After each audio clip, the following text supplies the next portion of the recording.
The Wednesday week.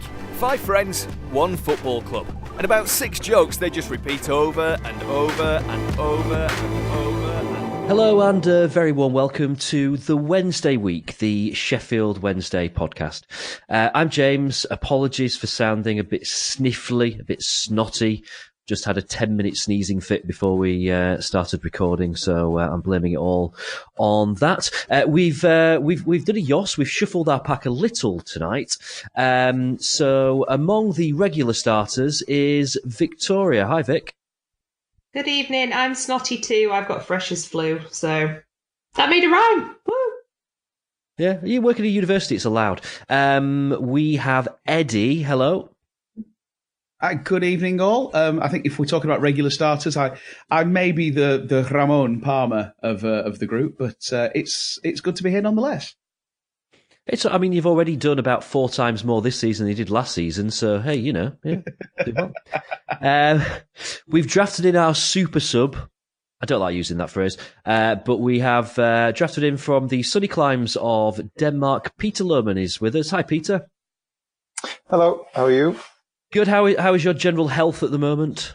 Mine's okay, but got a young one with a bit of a nasty virus, so I've been home all day with him, whining in my ear most of the day. So I'm on my 3rd can of Coke Zero tonight because I'm a bit tired.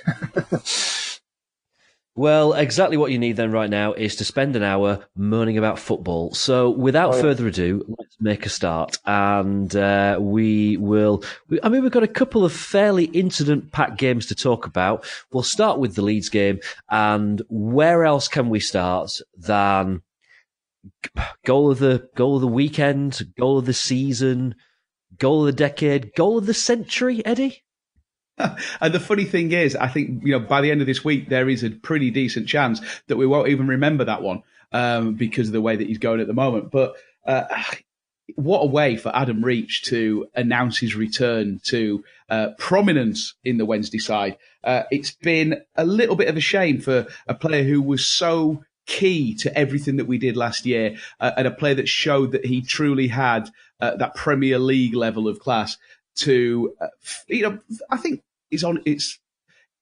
it's not unreasonable to suggest that his performance level had dropped. I think a lot of that was due to him being asked to do a very different job to how he did last year. And I think part of it is the form of Barry Bannon, who we have eulogised over the last few weeks. But for Adam Reach to re-announce himself and reacquaint himself to the Wednesday fans with a goal of that calibre is absolutely perfect.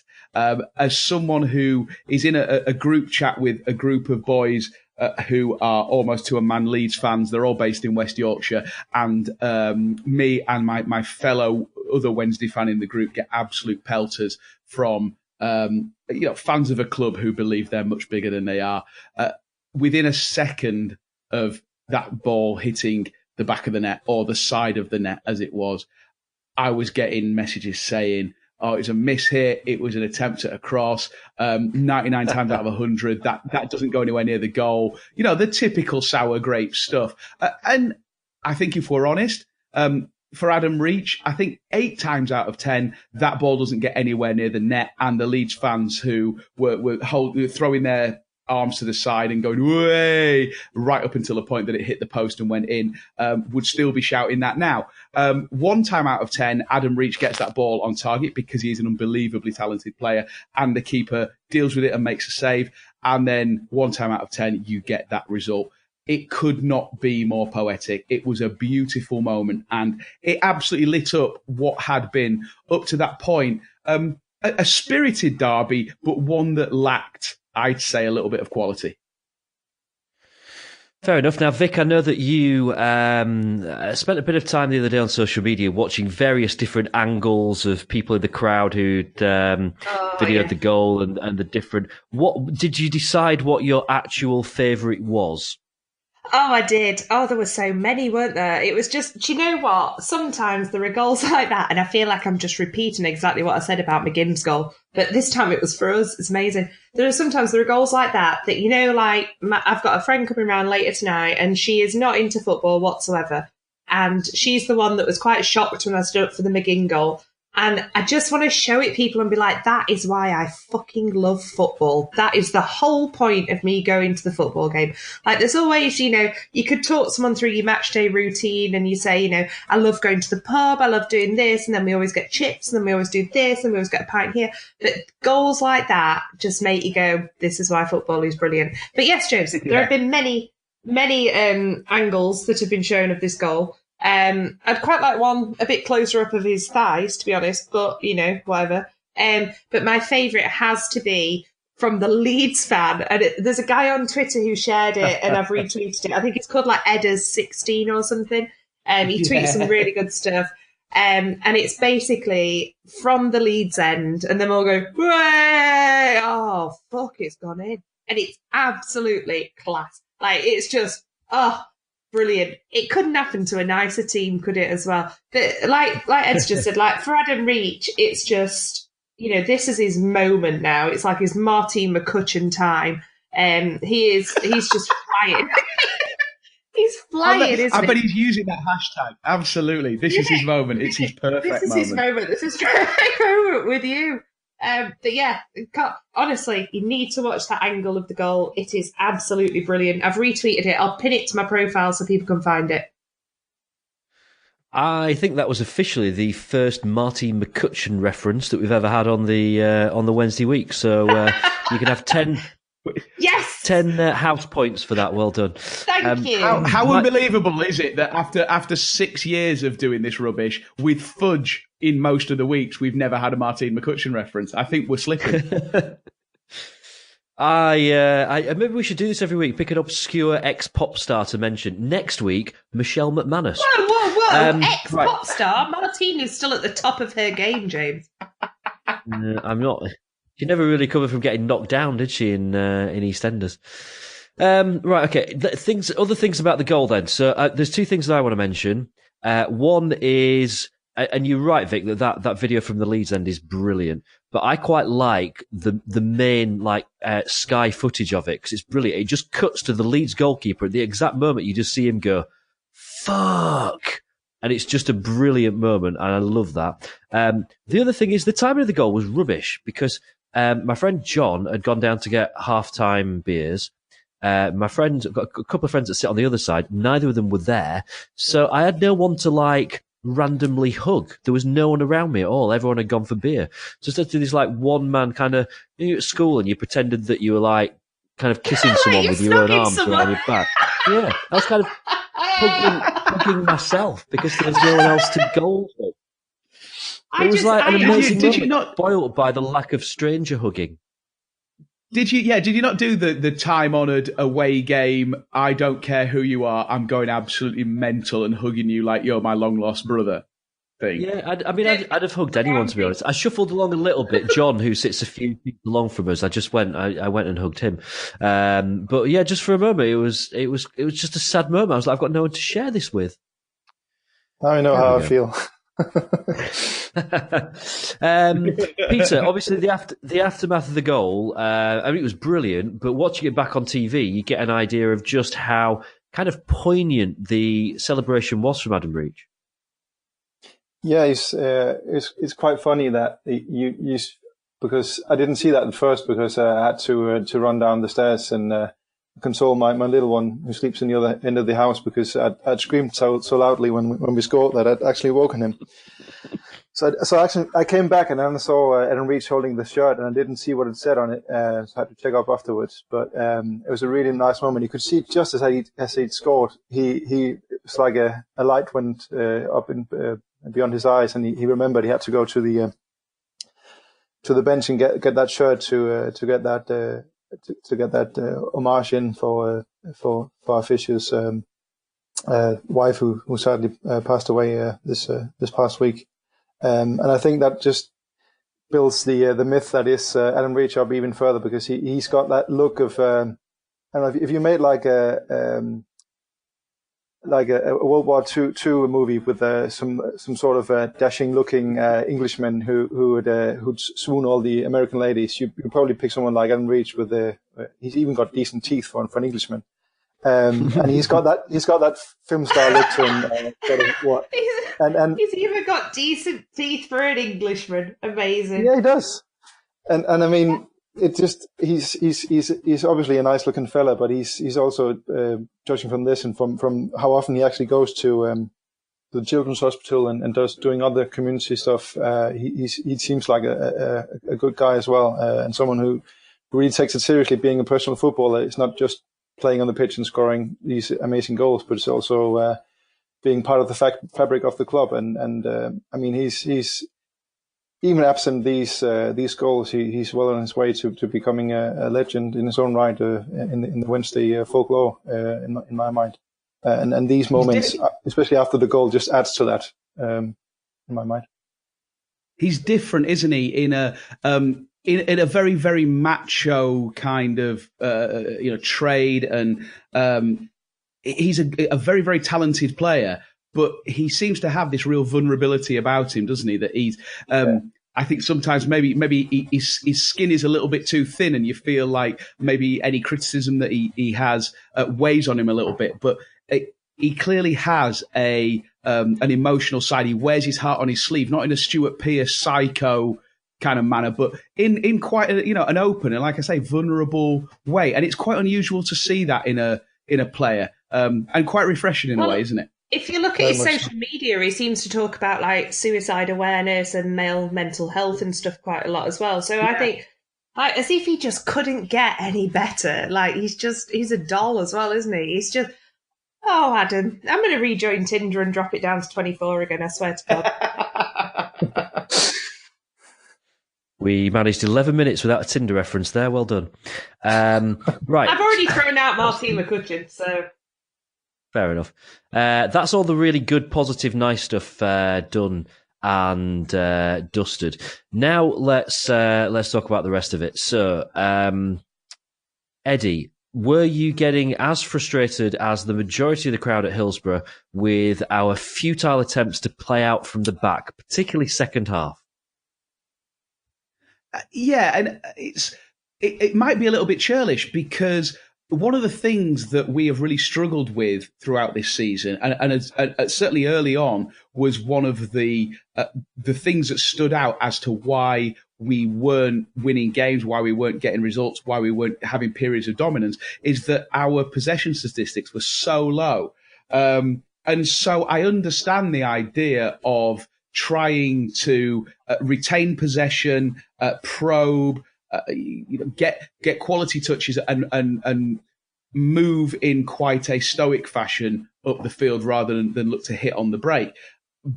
But then you look at what the result is, and actually it seems that much like the first year under Carlos, teams are playing much more openly against us than they have done the last season or two. And so maybe the more direct, soaking up and playing on the break, not looking to monopolise possession, but looking to use possession in a quality manner when we do get it and hit on the break and use pace.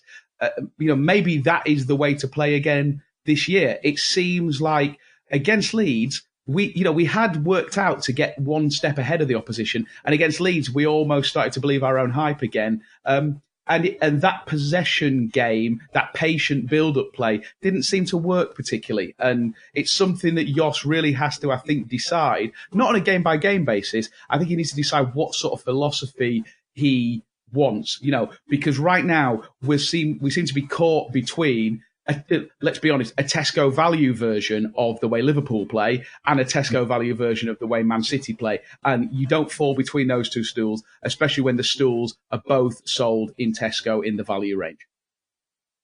On the flip side, you could say that there's a great deal of flexibility in the way we approach games, so we can actually set up in a way that cancels out some of the advantages the opposition have. And Leeds are very different to most, if not all, the teams we're going to play this season because of the philosophy they definitely have because of Bielsa. And the way you play against the team that four press so aggressively like these two is exactly as you say, playing around that pressure because there's lots of space behind them. And the problem against Leeds was we didn't keep the ball very well when we played it quite quickly vertically up the pitch, but when we got the ball in the midfield or even up with the strikers, we didn't keep the ball very well, and the players weren't close enough together to make those counter-attacking moves as well as they should have, and it was quite frustrating to see. So I'm not really sure we caught between two styles of play. I think it's a conscious move by Lukai to have our team be able to play different ways. But we have to stick to the plan we set out to do, and obviously you can change the plan during the game. But it didn't seem like Lukai consciously wanted it to change during the game. So the problem is if the team doesn't stick to the plan they've agreed on during the game, and the game plan that Lukai tells them to play along from the sidelines. So that's probably the thing I'd pick up on, the lack of tactical discipline.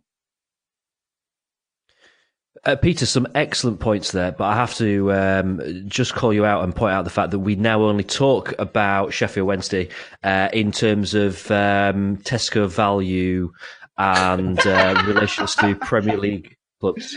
That's the only kind of analysis. Or the Aldi top 5 of the week vegetables for 85p. Yeah. Well, if we wanted insightful analysis, Peter, we'd have called you before today. Let's be honest. Yeah. Probably true.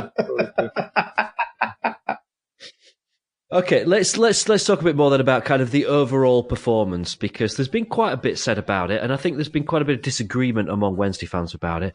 Vic, what was your take on kind of overall how we played on Friday night? Do you know what? I was really happy. I've been happy for the last few games now. I think, the last 2 games. I think we played brilliantly. I think we matched up to a team that, they're pushing for automatic promotion. It looks like they're probably going to get it if we look at the table now, but obviously it's not even Christmas yet.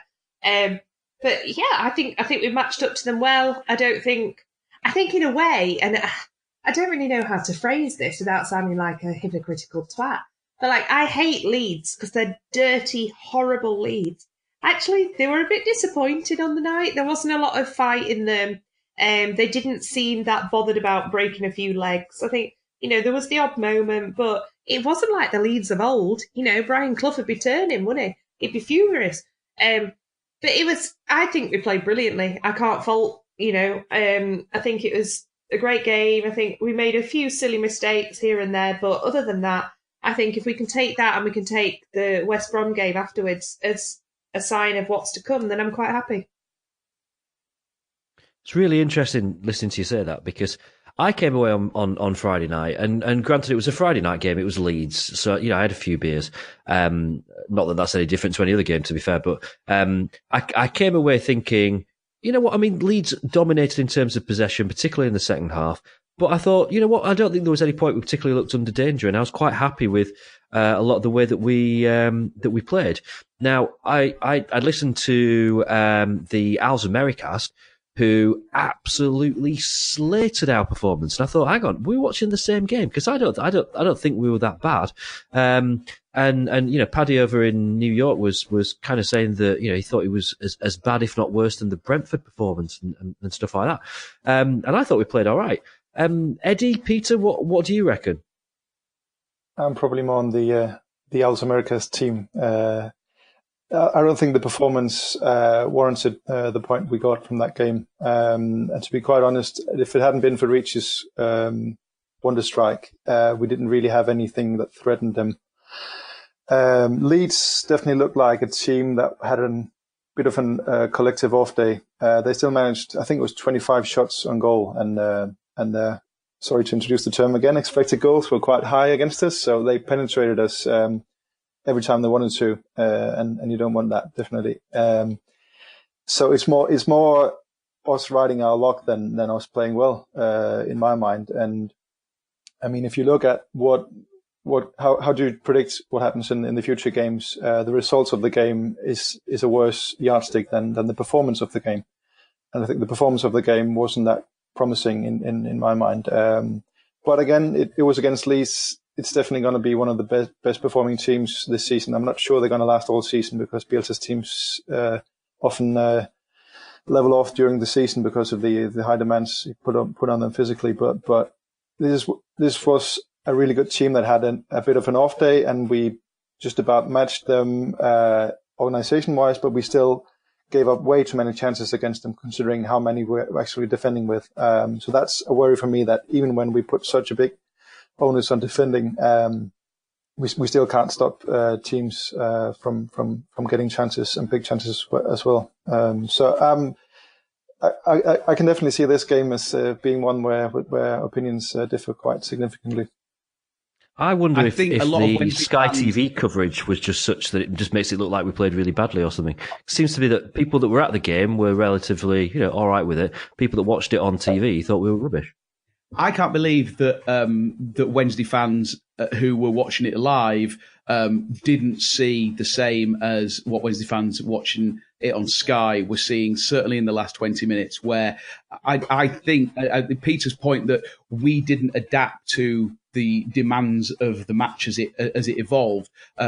We really failed to deal with the changes that were made by Leeds later on, and we didn't successfully replace players who were quite clearly flagging. There was an awful lot of Leeds pressure that didn't need to come into our box, certainly down the right flank later on in the match.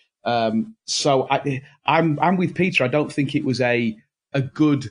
I don't think we executed against either the game plan that we initially had, and certainly we didn't adapt to the changing circumstances as the game went on. And I think that was as bad a Leeds performance in terms of their execution, certainly in the final third, that their fans will have seen all season. And I think when it comes down to it, we'll look back and say that we dodged a bullet, because on most other performances, Leeds would have absolutely hammered us. And you look at the quality of the performance that Leeds put in against Middlesbrough a few weeks ago, and that was a much better performance from Leeds. They got away with a 0-0 draw against a Borough side that could deal with everything that Leeds threw at them through different phases of the game. I think we were very, very lucky, and actually thankful to Dawson for doing an awful lot to prevent Leeds from going on and winning the game.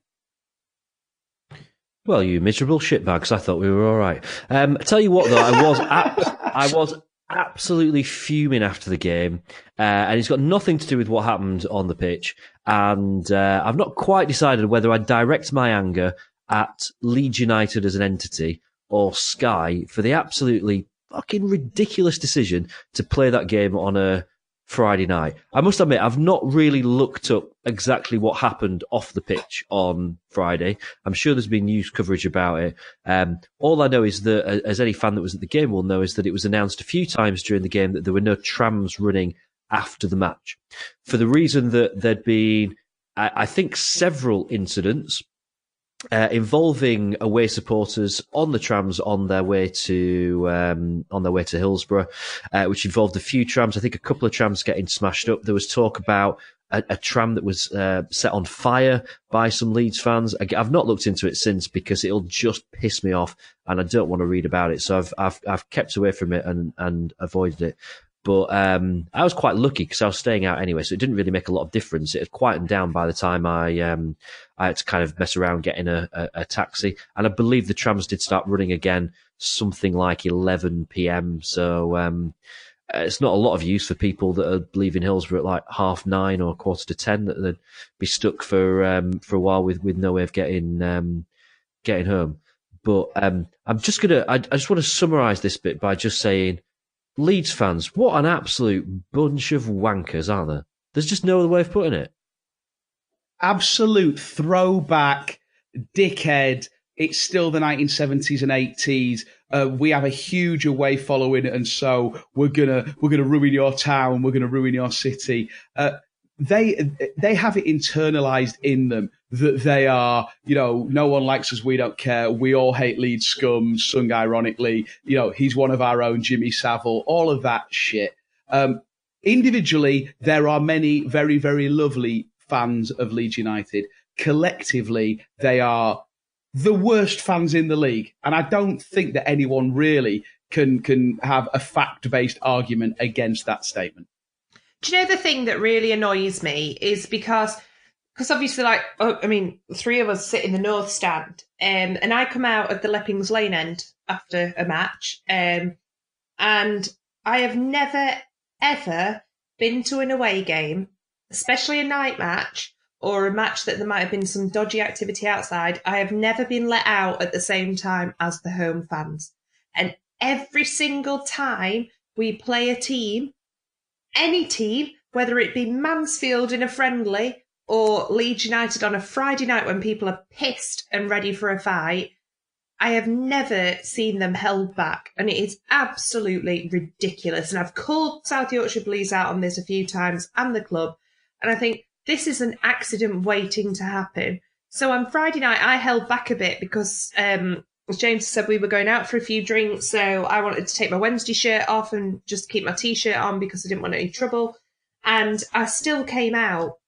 And I had to, the Leeds fans were being led down Leppings Lane, down my road actually, towards Penistone Road. And I had to try, the Wednesday fans were being led up towards Middlewood Road. So there's instantly a problem there where you're trying to cross fans over but avoid a problem. It just unbelievable, absolutely ridiculous. You either keep in one set of fans for 5 minutes or you just don't have an exit where the fans clash. It was stupid. It was absolutely stupid. And it happens week on week on week, whether it's Millwall, like I said, whether it's, Matlock Town, whoever, we always seem to do it, and it shouldn't be happening. It should be a case of just, they knew the trams weren't on, so they knew there were going to be 5,000 Leeds fans just stuck around Hillsborough for the next few hours. Why not get rid of the Wednesday fans, get us out, get us clear, get us away? Why on earth did we think it was a good idea to let both fans cross over? I mean, I didn't see any trouble. I've got no doubt in my mind that there was trouble. I was quite fortunate that I didn't see any, and ironically had to hold up the Wednesday shirt that I'd removed to be able to get up to fucking Middlewood Road. But it just does my head in, and it's just an accident waiting to happen. And as a football club and as a stadium, do we really need to be running that risk for the sake of saying, away fans, you're being held back for 5 minutes after a game? It happens to us at every sodding away game. Why doesn't it happen here? I'm sorry, it really annoys me. No, you make a really good point, because it's not that long ago. I remember the days when you'd just be kind of sat there during the match and the announcement would go out over the north stand saying that you could only leave via the exits onto Penistone Road, not the ones onto Leppings Lane. That used to happen quite a bit. And yet they put in that kind of flimsy barrier. And I think even the Sheffield United game last season, both sets of fans were able to leave at the via same time. the same exit.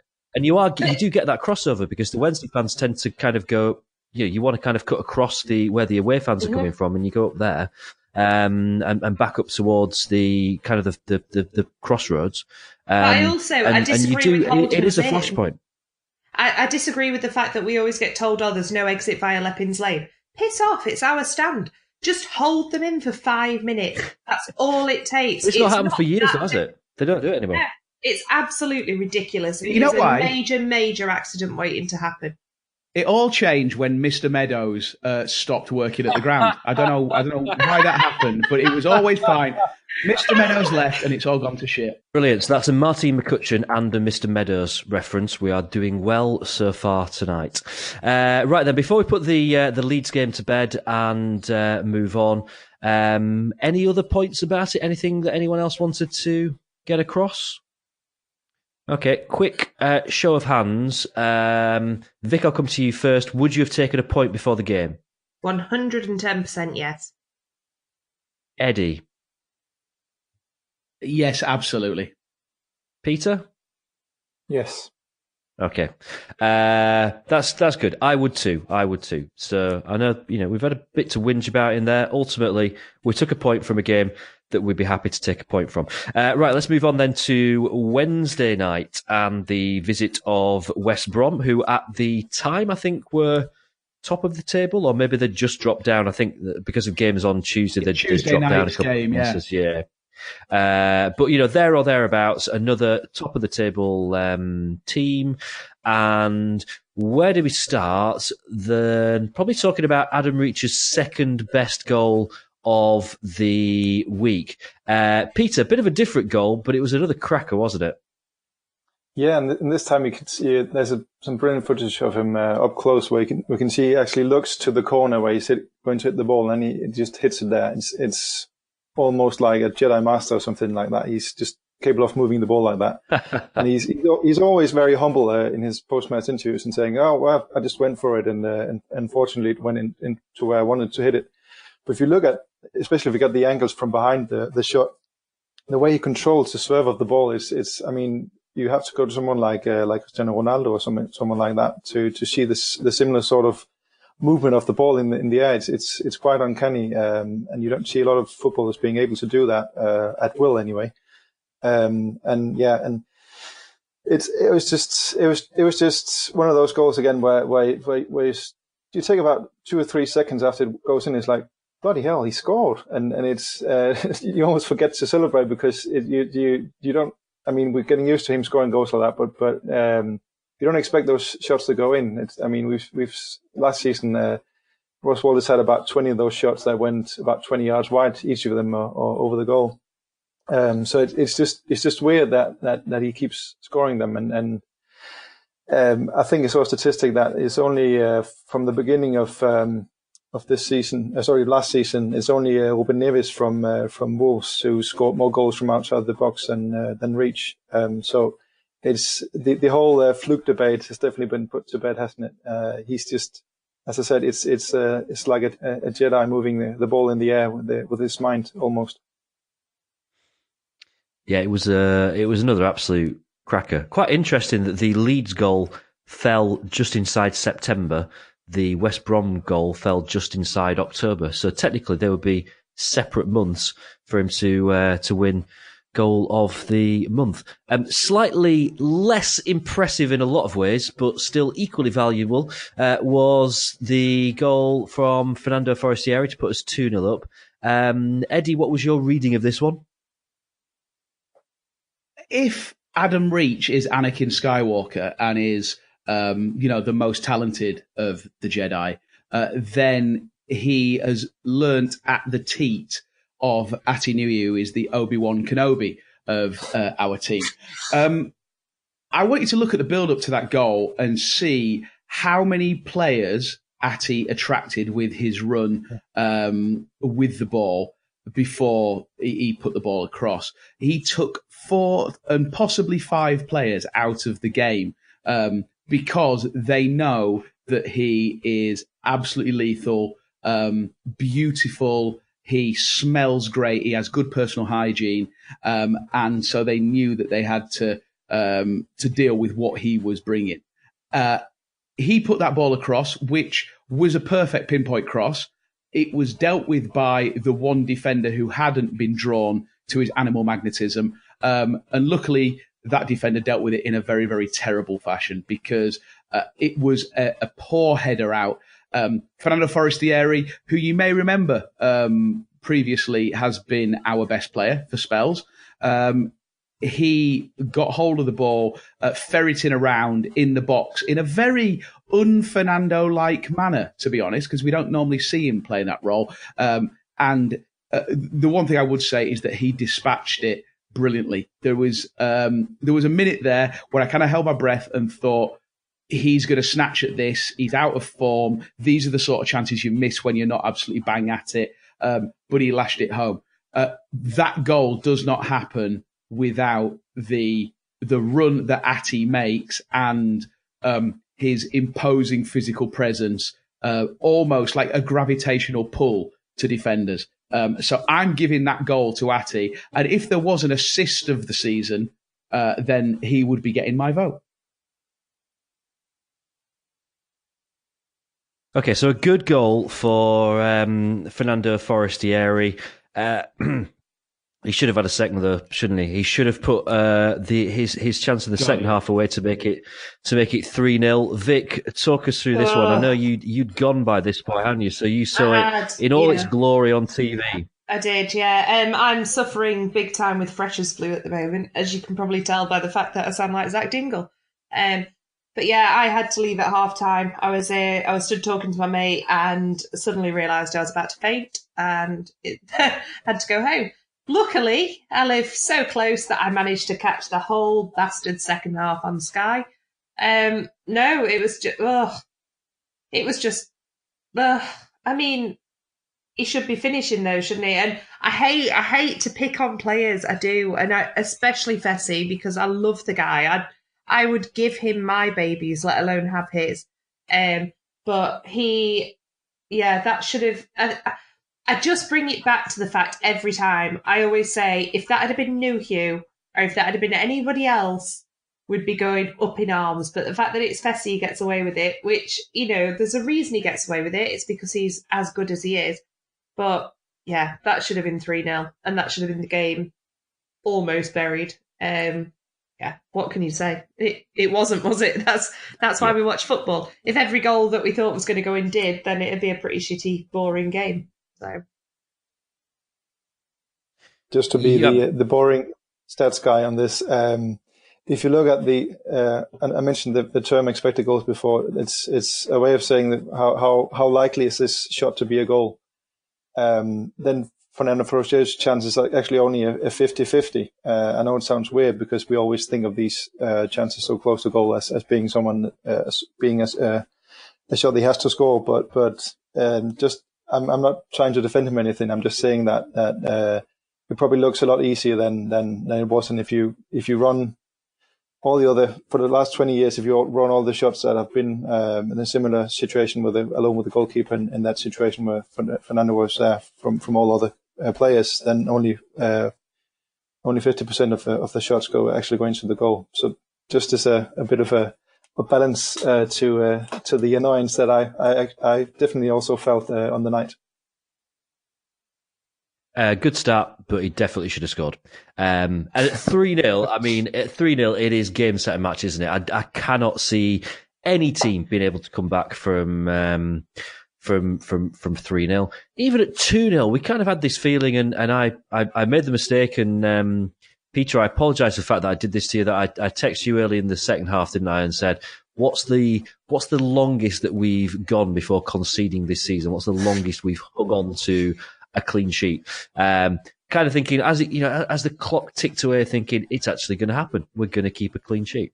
And then, of course, the collapse. And it started, what was it, 86 minutes, was it, when they scored their first goal? And my first thought was, damn it, that's the clean sheet gone.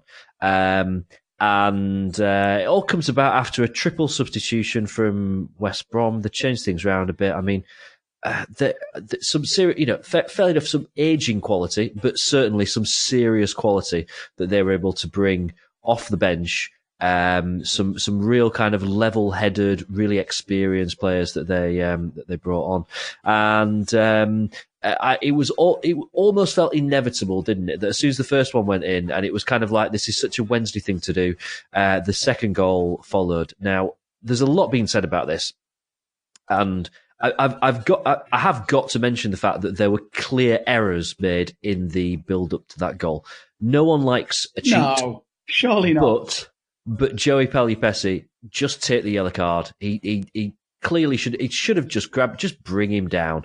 And when you've just conceded, then it's such a logical thing to do. I think, I've seen so many people on Twitter just saying Sam Hutchinson would just have taken him out. He'd have actually found it funny. He wouldn't have given a toss.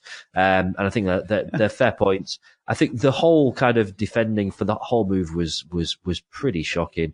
And your goalkeeper shouldn't be getting beaten at their near post like that. What I'm going to say, and I had some arguments with people after the match about this, is that I don't think it's fair to blame any one of those individuals and say it's their fault, because we've already talked about the fact that we should have been 3-0 up. Fernando Forestieri should put that chance away. No one's blaming him for that. We made some dubious substitutions that we'll come on to that didn't particularly seem to aid us in terms of seeing the game out. And, we win as a team, we lose as a team, and in this instance, we draw as a team. And it was as a team that we somehow managed to throw that result away. Does anyone else feel the need to have a bit of a rant about anything involved in that last 4 minutes of the game? Now is the time to get it off. There's a question as I think we all agree that this is a professional game and cheating unfortunately is part of it. There is gamesmanship involved. I think that final move that led to the equaliser showed a lack of leadership. I think there needed to be one Wednesday player, like you say, like a Sam Hutchinson, who would step up and take that booking, take even a red card if need be. You prevent that goal happening by whatever means. And it felt like not one of those players, and there were 4 players who were close enough to make a challenge, even a completely diabolical challenge, and nobody grasped the nettle. That to me says there isn't someone who is willing to put their head above the parapet, to kind of lead a team out of the trenches and into no man's land. And that in a way is worrying. I'm not a big one for the rabble rousing. I think it's about setting up a team and executing against the plan. But at that point, then you need somebody to basically get a big old sack of bollocks on the table and say, I'm going to be the one to take this game by the scruff of the neck. And that nobody did leaves a little bit of a sour taste in the mouth for me.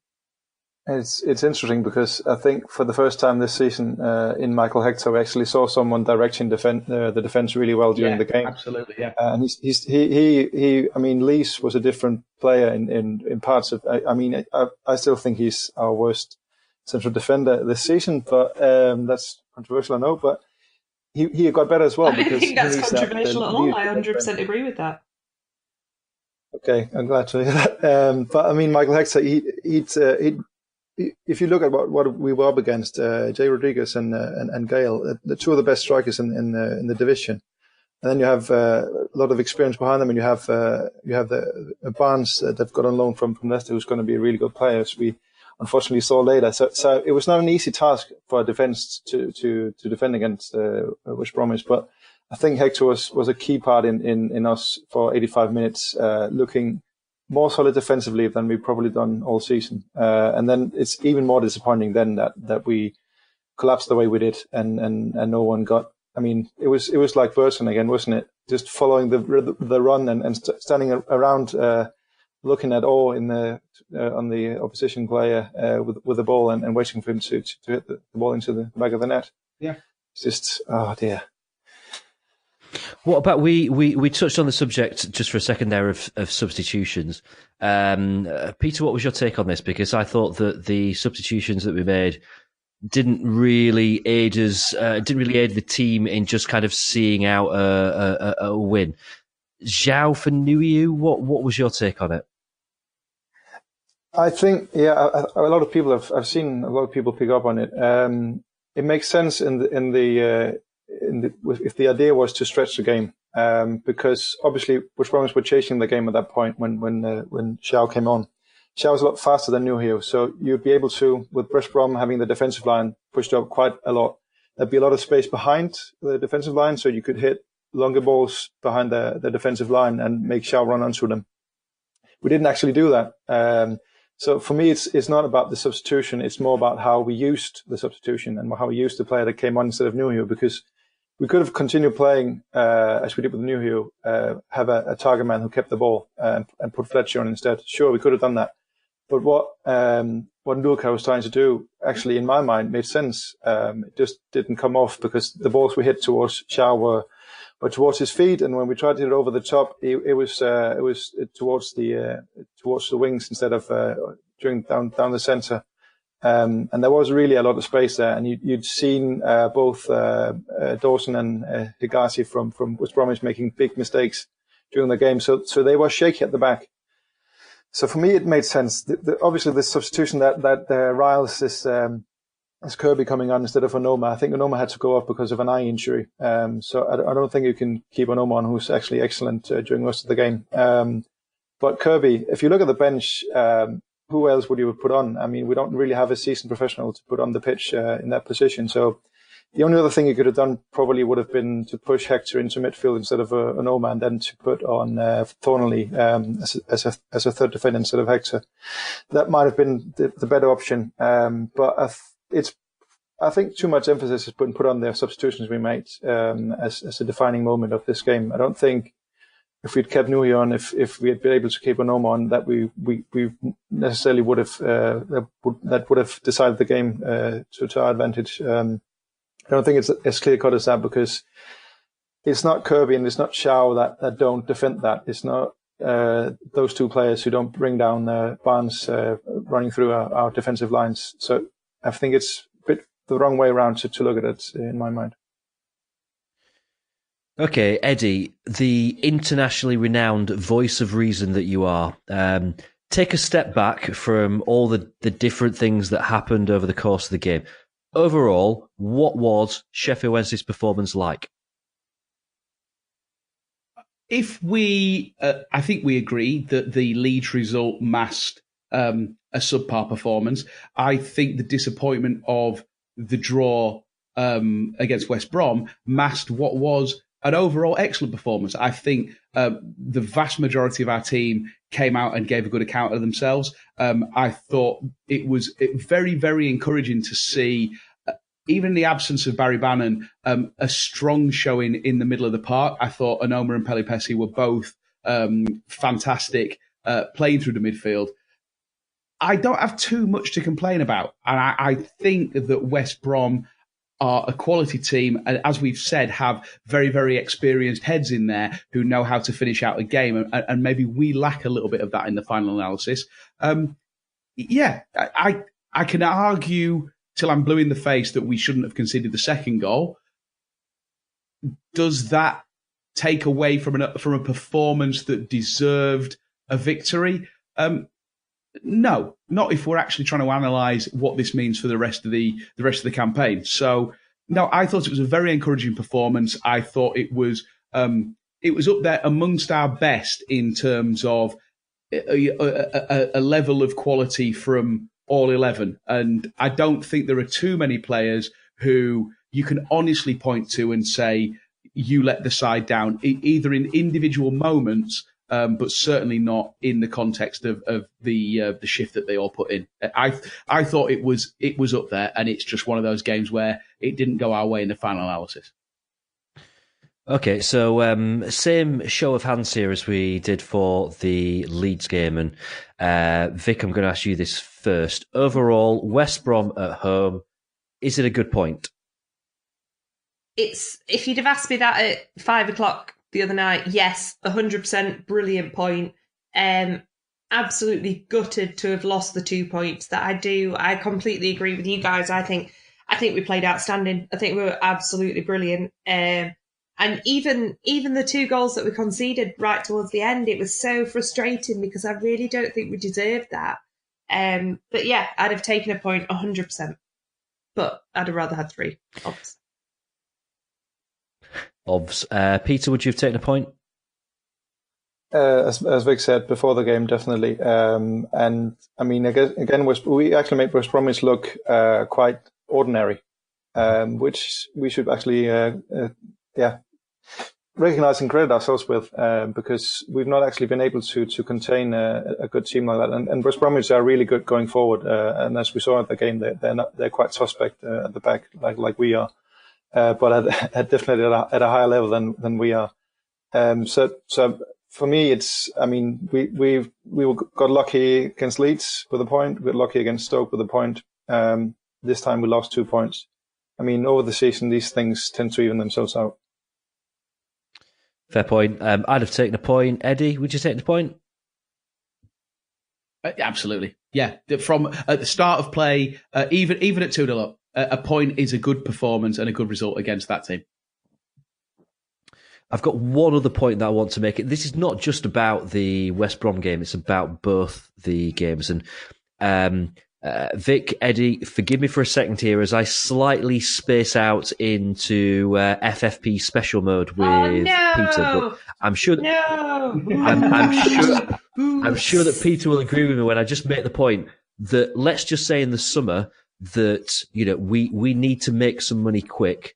There is nothing bad about the fact that Adam Reach has probably put about £5 million on his value in the case of one weekend, hasn't he? Oh, definitely. Both Adam Reach and Matt Penney have showed up in value, so they're definitely more options now in the summer regarding how we're gonna go about this. And the hope was always that we discover someone like they did in the other side of town with Brooks last season, and be able to sell only one, maybe two players in the summer, and be over and done with, and be able to rebuild. And it's definitely shaping up that way. But I agree with Victoria. I wouldn't sell Reach because of the future he has for the club, and he'll only appreciate in value. So it also, from a business point of view, doesn't make any sense to sell him, because there's every likelihood that he'll appreciate even more in value after the season is over. I don't disagree with that. I would make the point that I fully expect in 12 months' time Adam Reach to be playing in the Premier League. And you know what? Someone pointed it out earlier. Particularly confident that we'll be promoted, so make of that what you will. Somebody pointed it out on, I think it was an Owls Talk, I read it, just saying that, you know, if we're not going anywhere, do we take a hit? Do we take some money? And do we give him the career that he deserves? And actually, you know what? Sometimes you have to sit back and go, this guy's fucking brilliant. Like, he should be playing in the Premier League. I would love to watch goals like that on Match of the Day. But obviously, I want it to be with us. But, yeah, I get it. Hang on, wait a minute. Hang on. Players have agents for that reason. I know, but... Yeah? We are Sheffield Wednesday fans. We care about Sheffield Wednesday. As much as I like Adam Reach, I don't want him to have a glorious career away from Sheffield Wednesday, like we're some poor relation and he could do so much better. No, I want him to take us there with him. I do. No, bollocks. I don't care. If you're a player that is too good for Wednesday, then another club will come in and make an offer that we can't refuse financially. But don't ask for our sympathy. Oh, you're stuck at Wednesday being brilliant when you. It's not actually him that posted it on Owls Talk, you know. No, are you sure? Because I don't know sometimes with Reach. I bet he's got a couple of accounts on there. It's probably his dad. Is this because he's from Middlesbrough, Eddie? Some deep-rooted hatred. No, don't. Yeah, you know what? I don't know if anyone's watched the This Is Red Car documentary series on the BBC recently. That most people are like, oh, isn't it lovely? You know, this great, working class community, and they've been hard done to, etc. No, you're a bunch of smoggies. Get used to it. Right, come on. Let's move on from the West Brom game, and let's move on from our quote unquote analysis of the week that has gone. This is the Wednesday week, sponsored by the Riverside Cafe, and as you full well know, we have Peter with us tonight. Now, it's a bit of a rarity that we have Peter on the podcast. So, Peter, I want to sound you out about a few things. Now, I've made the point before about the fact that you are kind of, Mr. Stat to me. If I need to know something about Sheffield Wednesday, you're the person that I'll come to ask, because you obviously spend, quite a bit of your time kind of posting things on Twitter and retweeting stuff from other people with different stats and different bits of analysis. So a few things that I want to ask you about, or a couple of things that I want to ask you about. Firstly, now this is it's kind of a subject I'm a little bit loath to broach, because there's a lot being said about it, not just in the last 24 hours, but probably since the start of the season, with a lot of different factors as to why people think stuff about it and whatever. But, right, Cameron Dawson as Sheffield Wednesday goalkeeper. How is he doing? About par for the course, in my mind. And he's still relatively young. You can tell by the way he plays that there's still some stuff in his game that needs to develop for him to be a good championship goalkeeper, because I don't think he's quite there yet. He's probably the goalkeeper you'd expect in a team that'll finish around 12th, 15th, which we likely will this season. So in that regard, he's a good fit for us. I see shades of I'll cast your mind back to when we had Chris Stringer, if you remember him, in goal, and it's a similar thing. Once the especially young keepers break through, they'll be excellent in the beginning, but you'll often see a lull in form after a while, and I'm sort of seeing that honeymoon period with Dawson coming a bit to an end, because I think there are a lot, not just that. I mean, he's definitely a good keeper at reacting and so on, but he's just got issues with how he dominates the area. He's got issues with how quickly he moves. He definitely improved in that regard against West Bromwich, but during the season he's had issues with how he moves, positions himself, and how he moves, how quickly he moves, and how he reads the game. And I think you can also see it spilling into our defence, that he doesn't actually shout at the defence, telling them where the runs are coming from. I played as a goalkeeper, not at a very high level, but you're better positioned as a goalkeeper than anyone on the pitch to see what the opposition is doing with regard to runs and moves they're setting up, because the defenders will often be checking their shoulders and what have you, but the keeper will be able to see the big picture. I think we're seeing signs that he's improving, but the question is, will he actually improve to be a top 6 championship goalkeeper? I probably have my doubts about that. And I have to say, in the interest of fairness, that I'm a bit of a Wildsmith fanboy, so I might be biased in that evaluation, but I definitely see a lot more potential on Wildsmith. He might not be as overall game, he might not be at the same level as Dawson. I think they're very, very close at the moment, but I think if we were to invest a season of game time in Dawson, which is what we effectively are doing, I think it'd be better spent on Wildsmith. I think we'd be having the better keeper at the end of the season if we did up to Wildsmith rather than to Dawson. And if you look at the stats, and this is just one view, I've got a lot of grief from people on Twitter saying that I just look at the numbers and decide what I think about things. But I see numbers and stats as just one way of looking at things, and then you obviously see the game as well as another thing. But if you look at Dawson's stats, I mean, the term I've used a few times, expected goals. It's the quality of chances he's faced, and if you look at the quality of chances he's faced and how many goals he's let in exactly as many goals as you'd expect. Hence why I say his season so far has been probably par for the course. Now, the interesting thing is, if you look at the keeper performances we have had in the last few seasons, if you translate those into to like the match day ratings, we sometimes see in the newspapers, the 3 to 10 score.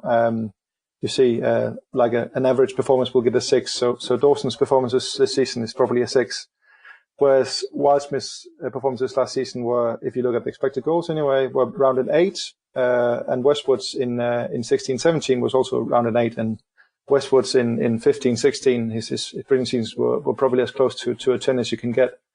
And again, I think if we're looking for the great keeper that will be a Sheffield Wednesday keeper for the next decade, I think my money would still be on Wildsmith.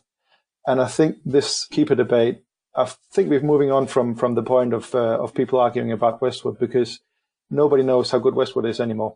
Everyone remembers Westwood from 15-16 and 16-17 and how good he was. He wasn't very good last season, let's be honest.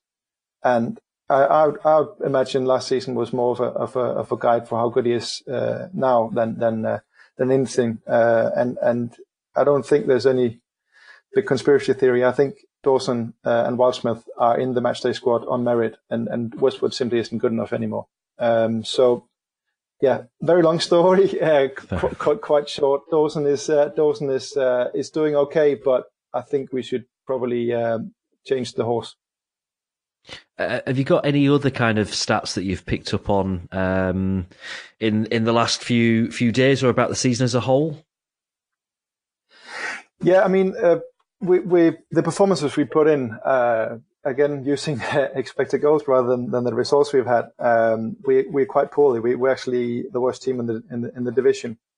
So there's every likelihood, and I say likelihood not as something that is determined, but just as a likelihood. There's every likelihood that this period we're going through is an overperformance, and that we'll see a dip in form and dip in results later on in the season. Because at the moment, do you remember that season where Rotherham went down and conceded something like 100 goals?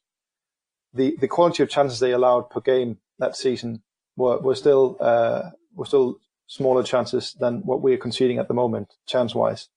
So that's a big worry for me. The ease with other teams breach our defence and score goals against us.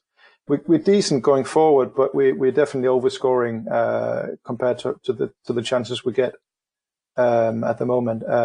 And it's not likely that it'll continue. We'll continue to be able to do that. But there are teams, Reading, when they went to the playoff final, actually did that. They overperformed the numbers an entire season. I think if you looked at the expected goals only, they were about 22nd in the division, but they finished in the playoff spots and almost made their way to the Premier League.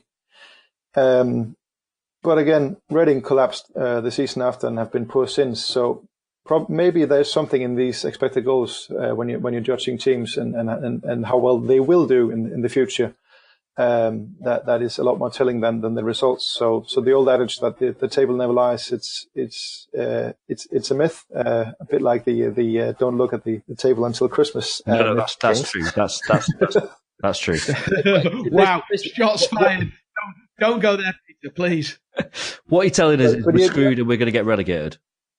Not really. No, not as bad as that. But there are. I mean, we're probably overperforming at the moment, and we'll likely regress during the season if we keep performing as we are. But the West Bromwich game could be a turning point what that is concerned.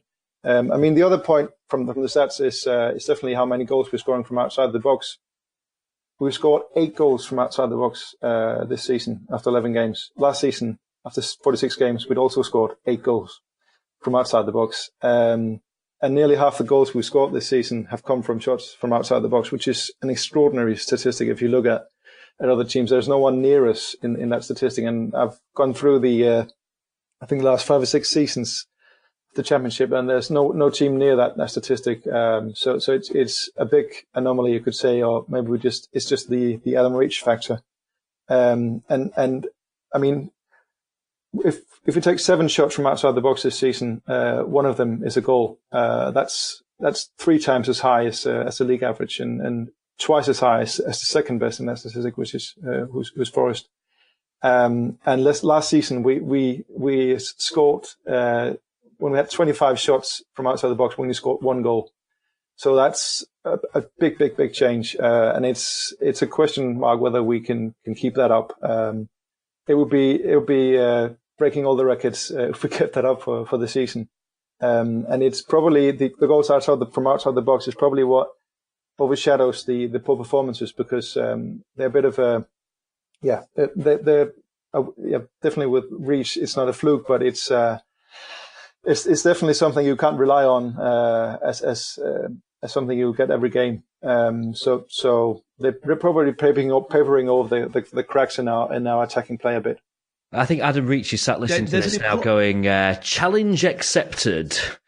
He'll be rubbing his hands, won't he? Sorry, Eddie, go on. There's an important counterpoint to everything that Peter said, which is absolutely bang on, and I really welcome the influx of analytics that is now inherent in the way that we not only watch the game but also kind of disseminate the information, certainly after the fact, about the game that we all love.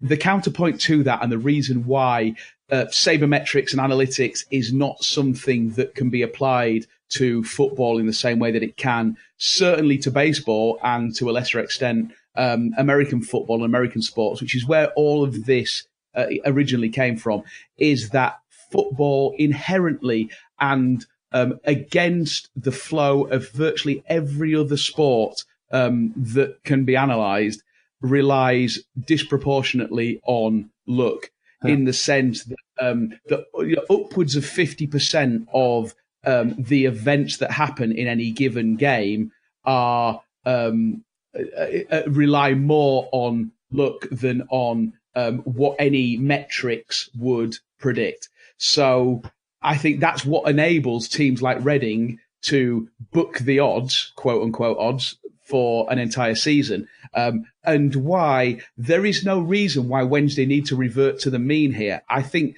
Peter's absolutely right that we have overperformed against the metrics, but the metrics in football are inherently much less stable than the metrics in virtually any other sport. And that's why things that we don't expect to happen continue to happen in football. And that's what gives me hope for this season, because we seem to be building a head of steam, which in football is possible to do, that belies not only the failures in execution and the failures in game planning and game management, but also the challenges that we face in terms of the experience and innate ability of our team. And I that leaves me more optimistic perhaps than what the raw analytics would suggest.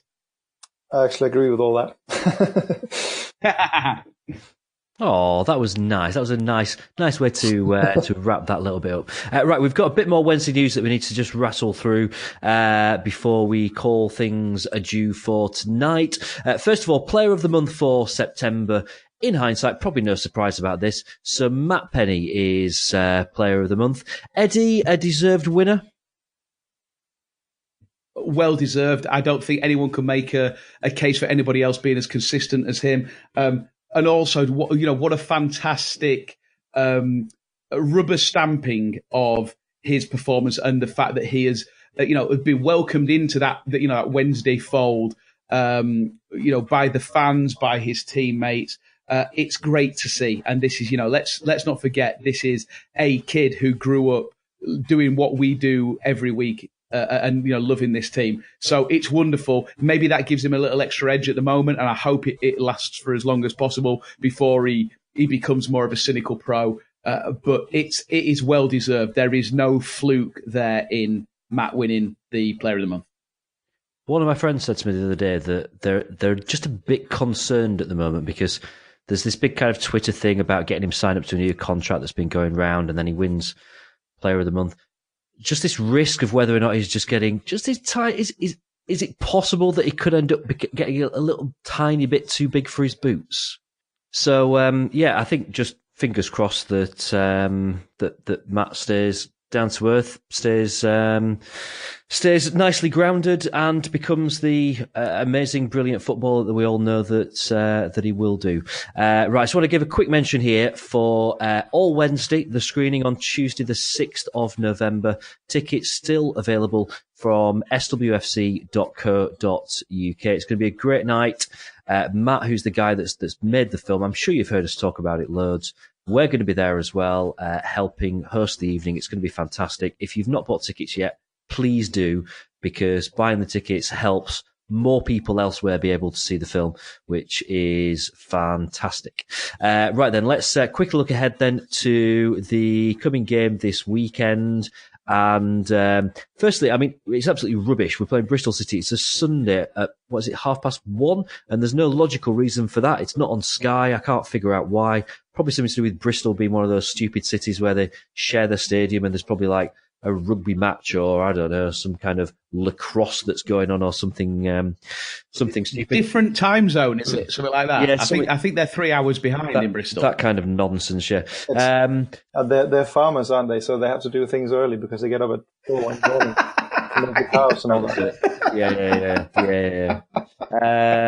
Eddie, I mean, Bristol City made a similar-ish start to us. What do you expect from this one? Yeah, I mean, bizarrely close in terms of the way their season's gone. They started off terribly.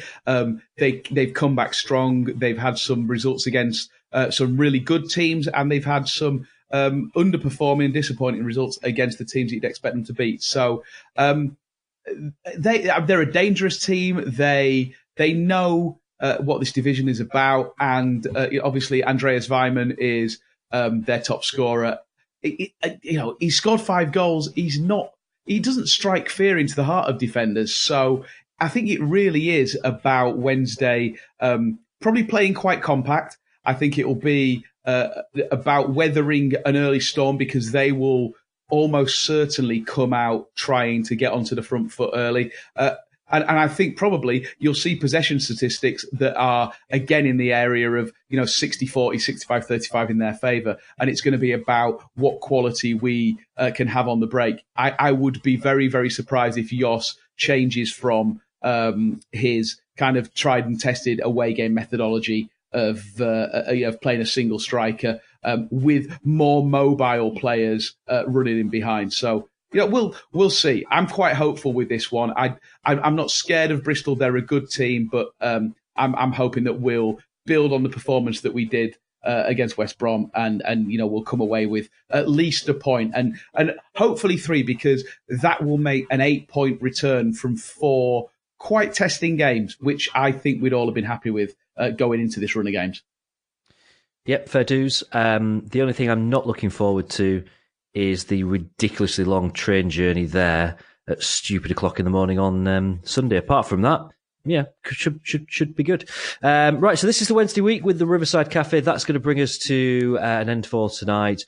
Unfortunately, due to some minor technical issues, I think Vic's freshers flu has spread from her to her computer, and she's kind of vanished. She's not able to join us for the last little bit. So if you want to follow Vic, if you don't already, on Twitter at Victoria1867, and you can catch up with all her stuff there. Eddie, where can people find you? In my day, freshers flu is what we call chlamydia. So I'm really hoping that hasn't happened. Shots fired. Hey, don't at me, freshers. Or in fact, do at me, freshers, and send news. I am at Sausage Arms on Twitter, on Facebook, on Instagram, on Snapchat, and on Friends Reunited. Let's get together. Let's make things happen. Peter, what's your Twitter handle and sexually transmitted disease of choice? Well, Twitter handle is probably the easiest one to answer. It's at PLOEHMANN, P. Løhmann. Just all sorts of numbers flying at you, I guess, and commentary on Wednesday things. Sexually transmitted diseases. Well, I've not been around the block as much as Eddie has apparently, so I'm not really clued up on what's vogue at the moment. Sorry, I was into those STIs before they were mainstream. Yeah. Hashtag hipster STIs. Yeah. I'm voting for gonorrhea. It's just got a nice ring to it, It's just nice sound. Probably not the best choice of phrase there. Right then, so you can get me on Twitter at James Marriott. If you're heading to Bristol on Sunday, drop me a line. It would be lovely to say hello and meet for a beer. Thank you to Peter for his guest appearance this evening. Thank you to Vic. Thank you to Eddie. And we will we'll resume things 1 week from now. Keep up to date with the Wednesday week on Twitter at TWWcast or on our website, thewednesdayweek.co.uk.